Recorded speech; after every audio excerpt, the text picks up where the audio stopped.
Iya, bismillahirrahmanirrahim. Assalamualaikum sahabat Izi, khususnya followers dari Instagram @inisiatif zakat. Alhamdulillah kita masih bisa diberi kesempatan ya. Hari ini kita akan berbincang santai lagi nih sahabat Izi.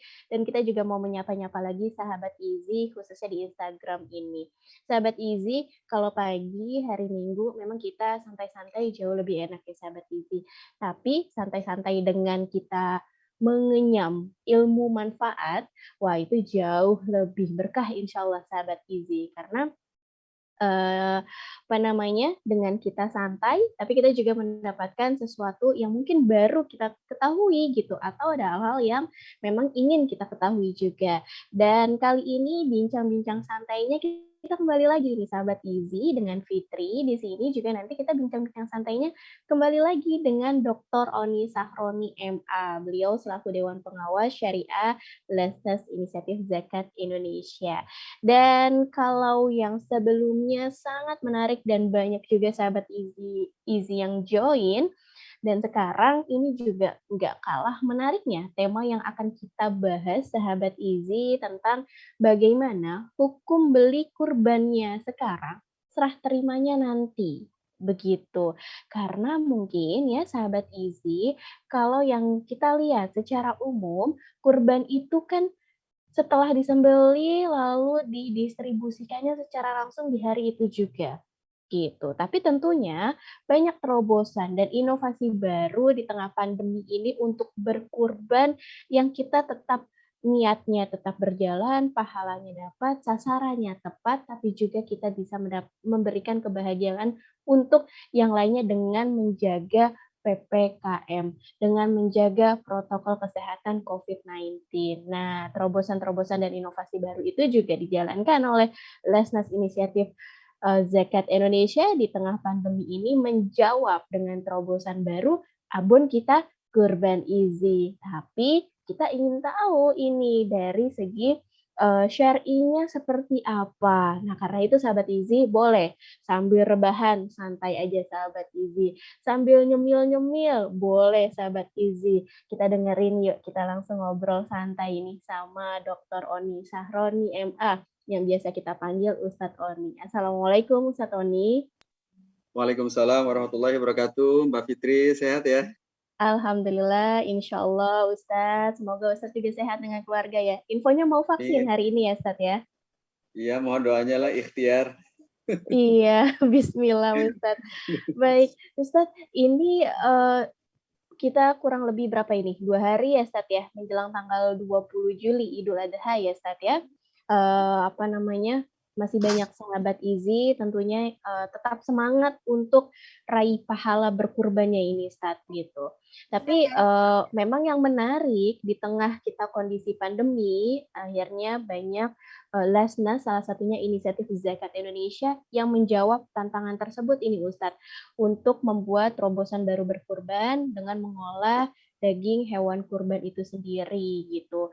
Dan salah satunya Easy tadi mengolah ya bagian terbaik dari hewan kurban sapi menjadi abon kita kurban Easy. Tapi ada terselip pertanyaan Ustadz, bagaimana hukumnya beli kurban sekarang lalu serah terimanya nanti gitu Ustadz. Ini bagaimana nih Ustadz?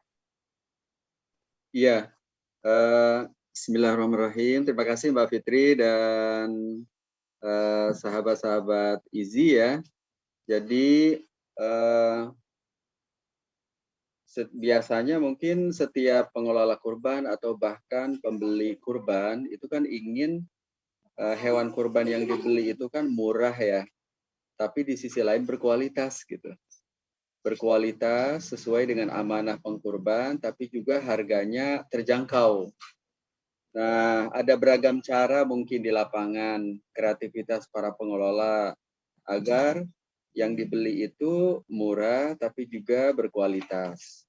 Nah, di antaranya biasanya sih pesan dulu, baru kemudian serah terima kemudian, atau beli tunai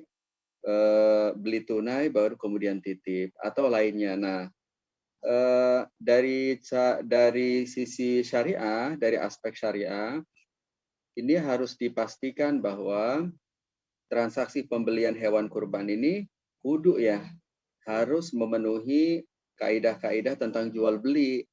Jangan asal tuh. Nah, sebelum kita membahas mana yang tidak boleh, coba kita arahkan mana yang boleh dulu. Yang pertama adalah, yang pertama, jadi si pembeli itu menyerahkan harga beli secara tunai, kemudian hewan kurbannya akan diserah terimakan kemudian. Jadi misalnya harga sapi 20 juta. Jadi si A atau katakanlah Izi itu ngasih 20 juta dengan akad salam namanya. Baru kemudian si penjual dengan bermodal 20 juta dia beli ke pihak ketiga. Nah, itu namanya akad salam. Akad salam itu kan uang tunai, hewan kurbannya tidak tunai diserahkan nanti. Ya persis seperti kita transaksi di marketplace ya, di lapak ya, di mana biasanya transfer duluan, baru kemudian barangnya dikirim kemudian. Nah, ini transaksi yang diperbolehkan. Yang pertama yaitu akad salam. Sebagaimana hadis Rasulullah, man as-salafa fal yusli fi kailin ma'lum wa waznin ma'lum ila ajalin ma'lum. Nah, kemudian yang kedua adalah beli tunai, memang hewan kurbannya ada. Kalau yang pertama tadi kan hewan kurbannya nggak ada kan? Jadi uang tunai dibelikan. Nah, tapi kalau yang kedua ini, pihak pembeli memang ngasih uang 20 juta, hewan sapinya ada di tempat. Dan hewan sapi itu dengan ijab kabul, itu telah menjadi milik si pembeli. Nah, kemudian karena masih ada jeda waktu hingga Idul Adha, hingga waktu penyembelihan, kemudian si pembeli memberikan fee untuk merawat. Jadi ilustrasinya misalnya pekan lalu beli hewan kurban 20 juta, kemudian ngasih uang 200.000 ke si penjual untuk merawat, ngasih makan, dan sejenis lah gitu, perawatan. Nanti pada hari H diambil. Nah itu yang kedua berarti jual beli tunai biasa. Atau dalam kaidah fikih namanya al-bai al-bat ya, atau al-bai al-mutlak. Layaknya transaksi tunai yang kita lakukan lah. Cuman kalau ini berarti plus ongkos ngerawat hewan kurban sampai hari H yang dilakukan oleh penjual atau mungkin pihak ketiga yang kita berikan amanah. Nah, yang ketiga adalah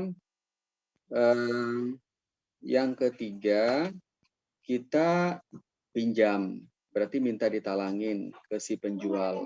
Jadi pinjam plus nanti biaya perawatan sampai hari H. Jadi ilustrasinya begini, misalnya saya beli hewan kurban. Jadi saya bilang ke si penjual kurban, katakanlah si B, Pak B, ini harga hewan kurban berapa? Katanya 20 juta. Udah deh saya pinjam dulu ya. Saya pinjam dulu. Nanti saya bayar nanti sebelum 1 hari sebelum Idul Adha.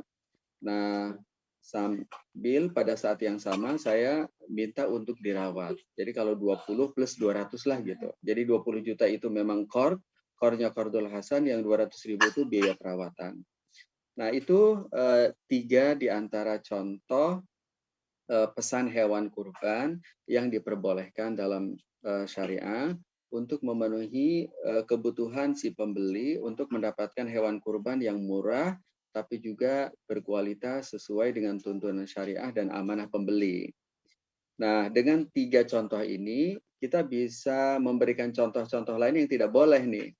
Contoh yang tidak boleh itu misalnya jauh-jauh hari beli hewan kurban yang nggak ada, tapi harganya sudah dipatok sesuai dengan harga nanti. Jadi ini kelompok kedua ini kelompok contoh jual beli yang tidak diperbolehkan. Jadi misalnya si A datang kepada si B, si A sebagai pembeli bilang ingin beli. Nah, kemudian kata si B, ya oke, hewan kurbannya kita jual 20 juta. Padahal harga 20 juta itu harga sebelum penyembelihan. Jadi membeli hewan kurban, tapi dengan harga pada saat usianya usia sekian. Nah, persis seperti ijon lah gitu. Jadi persis seperti kita beli duren, tapi durennya belum matang atau bahkan masih bentuk pentil gitu. Nah, tapi harga pada saat durennya matang. Padahal tidak dipastikan durian tersebut bisa sesuai dengan ekspektasi ya, matang semuanya. Nah, contoh seperti ini salah satu contoh yang tidak diperbolehkan ya, karena ada unsur ketidakpastian apakah hewan kurban ini juga beratnya itu sesuai dengan ekspektasi. Jangan-jangan penyakitan gitu. Nah, demikian Mbak Fitri ya, 3 contoh jual pesan hewan kurban. Jadi beli, serah terima nanti yang diperbolehkan, dan tadi yang satu contoh dari transaksi yang tidak diperbolehkan dalam syariah. Demikian Mbak Fitri. Iya Ustadz, ini Fitri sapa dulu nih Ustadz nih, sahabat Izi yang join. Alhamdulillah, walaupun pagi, weekend, santai Ustadz, tapi ini banyak juga sahabat Izi yang masuk join.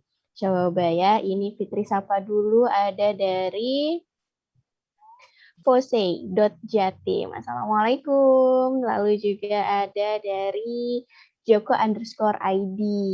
Juga ada Selas Tana dan sahabat Izi yang lainnya, Masya Allah. Dan ini kalau Fitri scroll juga ini sudah ada beberapa pertanyaan yang masuk.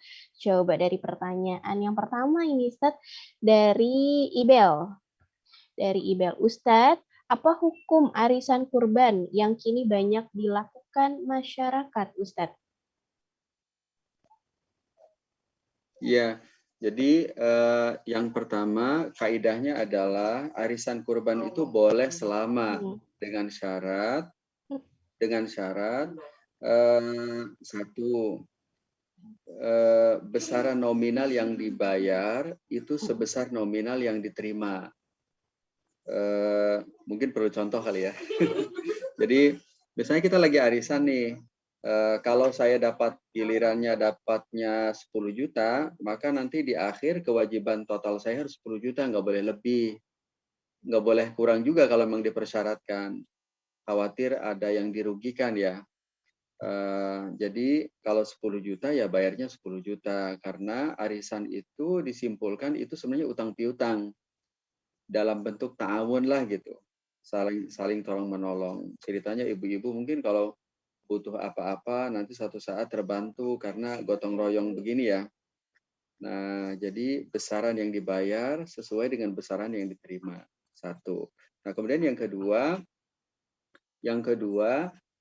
kedua berarti selanjutnya pada saat dikonversi atau dibelikan hewan kurban, maka maka yang jadi referensi adalah nominalnya, bukan hewan kurbannya gitu. Bukan hewan kurbannya. Jadi kalau memang dari awal misalnya total kontribusi para peserta arisan itu 20 juta, maka ya berarti yang jadi referensi 20 jutanya.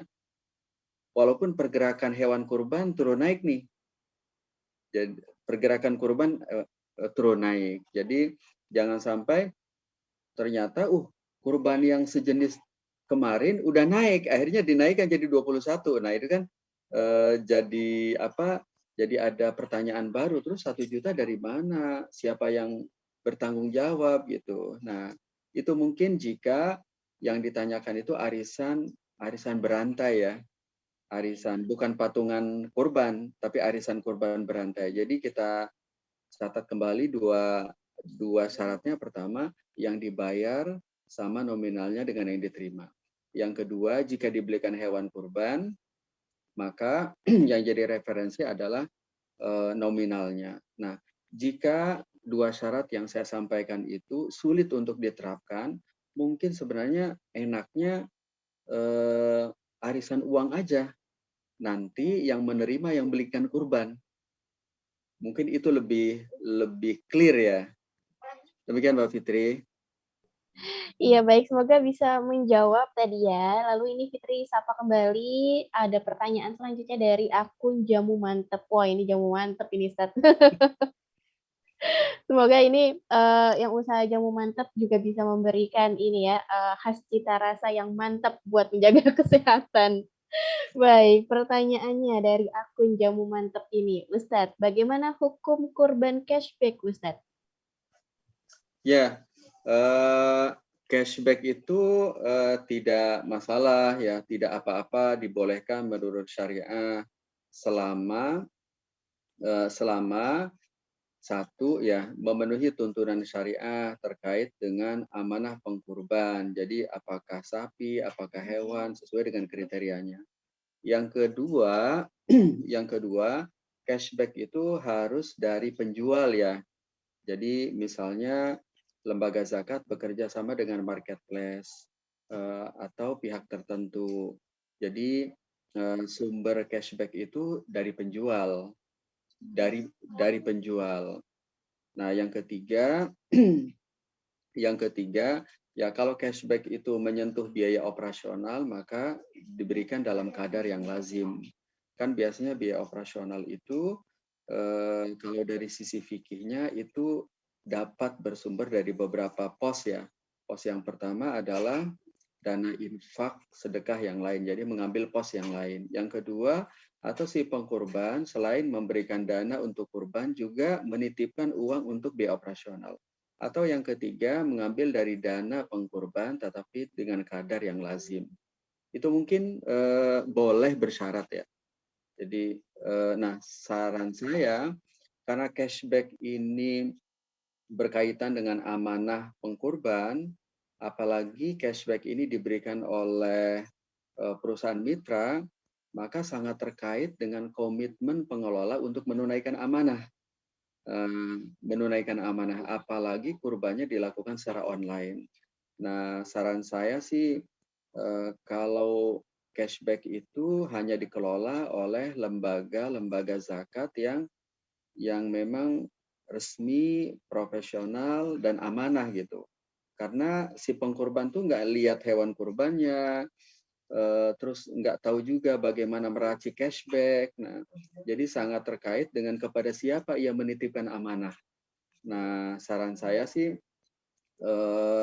cashback ini hanya menjadi fitur-fitur marketing bagi lembaga zakat yang resmi, amanah, dan profesional. Demikian Mbak Fitri. Baik Ustadz, ini sepertinya juga Fitri coba beralih dulu ke pertanyaan yang Fitri rasa ini se-inline dengan isu cashback tadi. Dari akunnya Zafar, ini pertanyaannya adalah Ustadz, bagaimana hukum untuk kurban potongan harga Ustadz? Ya, betul. Sama. Jadi apa namanya? Misalnya mungkin yang dimaksud misalnya sapi 21 juta, 21 juta dicoret, di sampingnya 20 juta, mungkin itu kali ya.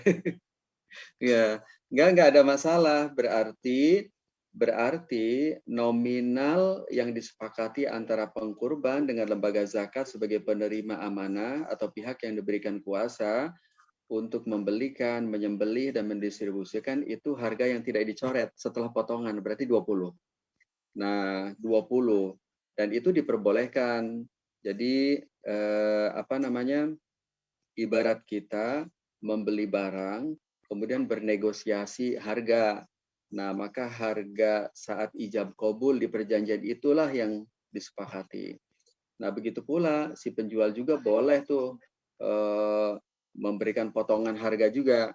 Misalnya harga HP sekian dicoret tuh di sampingnya. Nah, selama itu dilakukan amanah ya bukan rekayasa, Maksudnya rekayasa itu ya ada manipulasi lah gitu.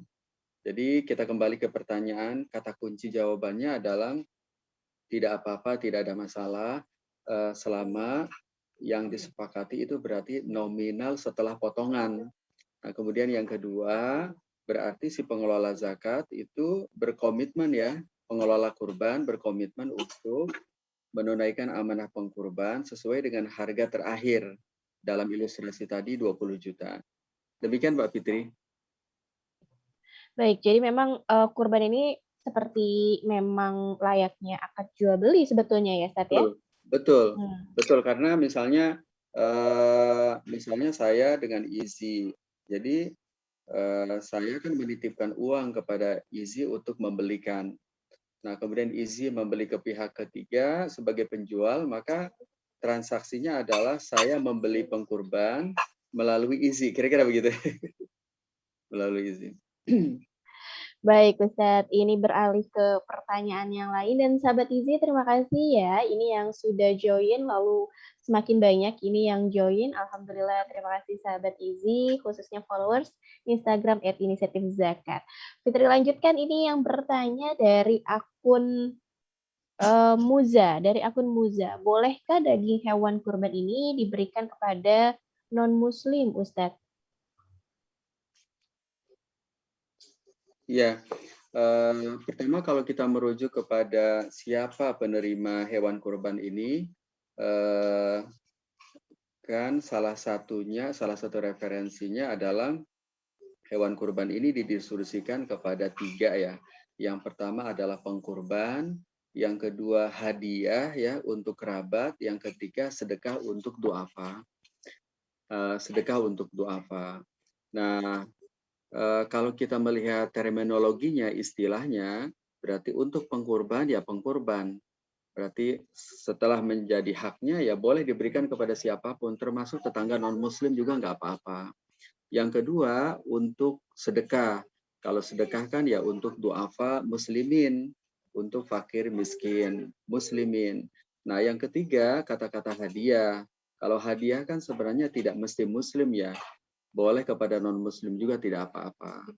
Nah, kata kunci jawabannya adalah boleh, tidak ada masalah ya. Tidak ada masalah. Berarti dengan merujuk kepada kata-kata hadiah sebagai salah satu penyaluran kurban atau bagian pengkurban. Jadi setelah menjadi miliknya kan digunakan untuk apa saja juga boleh, termasuk misalnya kalau punya tetangga non-muslim. Bagian dari menunaikan adab-adab bertetangga, adabul jiron. Ya. Demikian, Mbak Putri. Baik, jadi memang lebih kepada itu bisa menjadi hadiah, jadi nggak masalah, nggak apa-apa sahabat Izi kalau diberikan kepada non-muslim dari daging hewan kurban kita. Dan selanjutnya ini dari akun, mohon maaf kalau Fitri salah penyebutannya, dari akun DH, mohon maaf, DHNU_WIB. Wah ini Masya Allah. Pertanyaannya, apakah kedudukan panitia kurban bisa dikiaskan dengan amil zakat, Ustadz? Ada 2 pertanyaan, Ustadz. Itu yang pertama. Lalu yang kedua, bolehkah panitia diberi honor atau upah, Ustadz? Ya, jadi prinsipnya betul, layaknya ambil zakat. Jadi pengelola zakat, pengelola kurban, pengelola donasi sosial itu seperti amil, di mana para amil itu kan orang yang diberikan kuasa, diberikan amanah. Begitu pula dengan kurban. Andaikan si A berzakat 2,5% dari perdagangannya senilai 10 juta diberikan ke IZI, maka IZI itu ambil zakatnya. Maksudnya pihak yang diberikan kuasa untuk mendistribusikan 10 juta kepada para duafa. Nah, begitu pula dengan kurban. Jadi kurban berarti si pengkurban memberikan amanah kepada IZI untuk melakukan A, B, C, D, E dari mulai pembelian hingga distribusi, sama-sama memberikan kuasa. Nah, itu poin pertama, kesamaannya. Poin kedua, sebagai amil zakat, kan sebagai pengelola, kan sudah dipastikan ada biaya tuh, biaya. Biaya dari mulai pemotong, dari mulai pemotongan hewan kurban, dari pemotongan penyembelihan hingga dia berbentuk potongan, atau kalau diisi hingga dia berbentuk abon ya, itu kan ada biaya produksi. Jangankan dalam skala besar, dalam skala kecil aja di musola, di RT gitu, kan dipastikan harus ada kantong plastik ya, harus ada kita pulsa untuk nelponin RT RW supaya datang atau nganterin gitu. Akhirnya harus ada bensin. Nah, ini intinya biaya operasional itu menjadi tak terhindarkan. Nah, jadi andaikan kurban ini tidak bisa tersampaikan kecuali ada biaya produksi, maka itu diperbolehkan dalam kadar yang lazim. Demikian Mbak Fitri ya. Iya, Ustaz. Terima kasih pertanyaannya ya dari akun dhnu.wib tadi pertanyaannya dan semoga bisa menjawab. Lalu selanjutnya dari akun Mukhlis. Pertanyaannya, Ustadz, kalau niat kurban dan akikah digabungkan boleh tidak Ustadz? Iya, eh, mungkin kita perlu kembali ya merujuk kepada fikihnya ya. Kalau kita merujuk kepada fikihnya, nanti kalau ada kesalahan ucap dari saya terkait dengan bab ini, maka mungkin yang jadi referensi nanti kitabnya aja ya. Khawatir saya luput ya. Nah, jadi seingat saya, memang ada beberapa pandangan fikih terkait dengan hal ini. Apakah akikah dan kurban itu bisa digabung apa tidak, dan mana yang lebih prioritas. Seingat saya memang ada perbedaan pendapat terkait dengan bab ini. Jadi apakah boleh digabung atau tidak? Jika memang dipisah, mana yang lebih prioritas. Nah, untuk sahabat-sahabat Izi yang mampu bisa saja memilih kurban ini sendiri, nanti akikah juga sendiri. Misalnya itu bisa jadi salah satu pilihan bagi sahabat Izi yang punya kemampuan finansial yang cukup ya, yang mampu untuk melakukan kurban sendiri, akikah sendiri. Jadi kurban didedikasikan untuk pengkurban, pahalanya misalnya ibunya, bapaknya, atau ia sendiri. Sementara akikah kita dedikasikan agar anak kita ini menjadi orang-orang yang soleh karena sunnahnya tertunaikan ya, sebagaimana dalam hadis itu ya marhunun bi aqiqatihi. Demikian Mbak Fitri. Iya, ini ada 2 pertanyaan lagi nih kalau Fitri lihat. Sebentar Fitri scroll lagi. Betul, ini 2 pertanyaan kurang lebih Ustadz. Yang pertama dari Isabella. Sebagian masyarakat, kita menjadikan kepala hewan itu sebagai upah penjagal. Apakah ini diperbolehkan Ustadz? Ya, pertama mungkin ini pernah saya bahas juga sih dalam beberapa tulisan ya di Harian Republika. Jadi penjagal itu kan memang seorang profesional ya. Kalau dia diundang oleh pengelola untuk memotong kurban, ya dia layaknya profesional yang lain memang harus mendapatkan fee, harus mendapatkan fee. Nah, fee-nya itu biasanya ya biaya operasional, dari biaya operasional. Nah, sedangkan seperti kepala dan lainnya itu itu sebenarnya bagian dari hewan kurban yang harus didistribusikan kepada 3 kelompok ini ya, kepada 3 haknya, hak pengkurban, kemudian dihadiahkan kepada kerabatnya, atau disedekahkan kepada para duafa. Atau kalau tidak ketiga-tiganya, ya misalnya si pengkurban merelakan haknya, ya sudahlah, total hewan kurban ini saya berikan kepada duafa juga, nggak ada masalah. Nah, dengan demikian maka jika hewan kurban ini misalnya menjadi fee, maka sebaiknya sih fee-nya itu dari biaya operasional. Nah, lembaga pengelola yang biasanya profesional di bab ini tahu tuh. Jadi pengkurban itu jatahnya berapa. Jadi total biaya operasionalnya berapa. Jadi begitu kira-kira mekanismenya. Idealnya memang pengkurban itu, total hewan kurban termasuk kepala itu menjadi hak tadi ya, hak duafa. Termasuk misalnya panitia. Kalau panitianya para duafa ya nggak apa-apa, nggak ada masalah juga. Nggak ada masalah juga. Atau misalnya tukang jagalnya juga jagal duafa, ya berarti dia mendapatkan itu bukan sebagai fee tetapi sebagai sedekah, sebagai objek penerima kurban begitu ya. Jadi kita ambil kesimpulan sepertinya supaya mengerucut. Jadi kalau fee memang sebaiknya diambil dari biaya operasional sebagai fee atas keberadaannya sebagai tukang jagal profesional. Ya 1 kali potong berapa kayak 100.000, 150.000 gitu. Nah, kalau mau diambil dari hewan kurban, dari kepalanya, ini tergantung hitung-hitungan di internal berarti ini. Hitung-hitungan di internal seperti apa. Apakah itu dapat dikategorikan dikompensasi sebagai bagian dari biaya operasional atau tidak.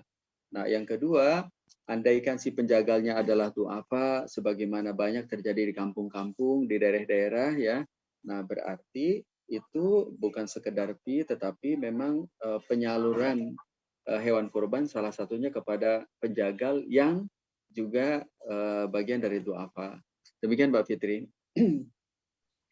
Ya, baik Ustadz. Pertanyaan terakhir ini Ustadz. Dari ini lanjutannya dari Zafar lagi nih Ustadz, akunnya Zafar. Ustadz, kalau daging kurban itu kembali diperjualbelikan itu bagaimana Ustadz? Ya, hewan kurban itu boleh diperjualbelikan setelah disalurkan dan menjadi milik si penerimanya. Jadi tidak boleh kurban itu diperjualbelikan sebelum disalurkan. Jadi misalnya ilustrasinya nih Easy ya. Easy kan hewan kurban ini akan diproduksi, direproduksi menjadi abon-abon ya. Nah, abon-abon itu boleh diperjualbelikan setelah menjadi milik mustahik. Jadi atau daging kurban itu setelah atau daging kurban itu setelah diserahkan kepada para penerimanya. Misalnya kita ilustrasikan hewan kurban telah menjadi kantong-kantong gitu, ada 50 kantong. Nah, 10 kantong untuk si pengkurban karena sudah menjadi miliknya mau dijual juga ada masalah. Kemudian 20 untuk tetangganya, setelah menjadi milik tetangga dijual juga nggak ada masalah gitu. Nah, begitu pula untuk du'afa. Jadi, mungkin kata kuncinya boleh dijual setelah menjadi milik sempurna si penerima ya. Demikian Mbak Fitri. Jadi itu kembali lagi kepada bagaimana treatment dari si penerima daging kurban Betul. itu sendiri ya, Sat ya. Betul. Apa mau Betul Mbak Fitri. dimasak, apa mau dijual lagi, itu terserah Ya, dia gitu betul. ya. Betul. Yang penting memang itu sudah tersampaikan dengan sasaran yang tepat ya, Ustadz. Hmm. Baik, Ustadz. Ini Fitri sapa kembali sahabat Izi yang bergabung di sini. Masya Allah ada sahabat dari akun argumen_id, lalu ada Afnita Sari _atin, lalu juga ada Indah Zafira, Hasfi View, lalu ada _RCHMN, dan yang lainnya. Oh, ini ada lagi nih, Sat, nih, masuk nih, Sat. Ternyata tuh, kalau di scroll lagi ternyata jadi ada satu Ada yang lagi nih, Sat, terlewat nih. ya. Ya ampun. Coba ini dari apa namanya? Akun argumen_id, Ustadz. Maaf Ustadz, mau bertanya, jika punya uang, mohon maaf, jika punya hutang, tapi kita ingin tetap ikut berkurban, itu bagaimana ya Ustadz? Iya. Sebenarnya sempat kita bahas judul ini ya. Ya, Dan betul. kita sampaikan, kita bagi dua nih. Kalau memang utangnya tidak jatuh tempo, terkelola cash flow-nya, maka dua-duanya tunaikan itu lebih baik. Contohnya, kan setiap orang sekarang punya kewajiban ya, misalnya SPP anak-anak, kan itu kan memang utang-utang bukan utang orang terlilit utang harus bayar, gambarannya nggak begitu. Jadi itu sebenarnya kewajiban rutin keluarga aja, kayak iuran BPJS, udah ketahuan tanggalnya, SPP anak-anak juga udah ketahuan tanggalnya, angsuran rumah udah ketahuan tanggalnya. Nah, jika itu bisa terkelola dengan baik, walaupun kita berkurban, maka memilih berkurban dan menunaikan SPP dan lain itu lebih baik. Itu pilihan yang terbaik. Nah, yang kedua, kecuali dalam kondisi khusus nih, kondisi khusus misalnya ya terlilit utang. Jadi misalnya ia atau keluarganya harus membayar uang, sudah jatuh tempo, terlambat, ditunda-tunda, ya berarti dalam kondisi yang kedua ini membayar utang yang lebih utama ya, karena itu kewajiban ya. Ya sebagaimana hadis Rasulullah itu ya la yul wajidi zulmun yuhil irdahu wa uqubatahu. Demikian Mbak Fitri. Alhamdulillah, tidak terasa ini saat kita bincang-bincang sudah lebih dari 40 menit dan ini ada dari akun Ibel.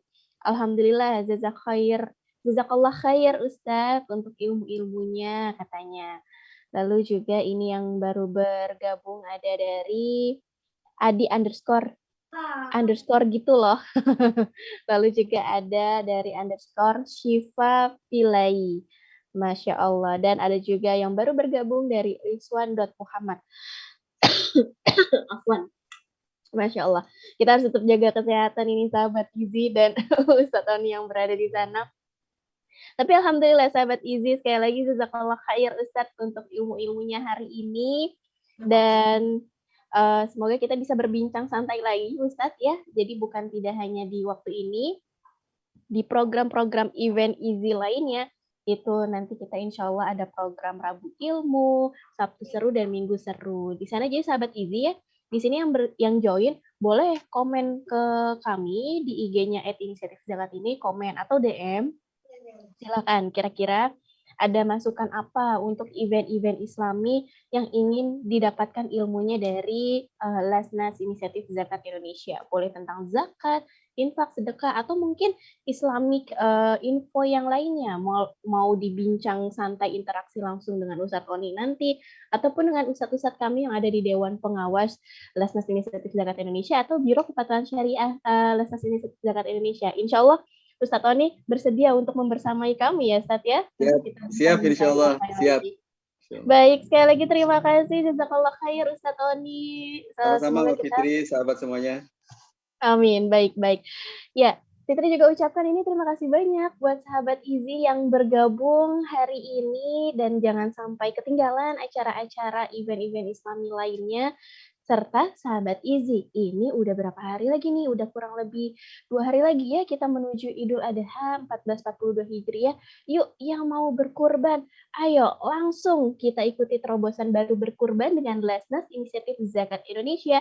Kita gotong royong berkurban dengan abon kita Kurban Izi.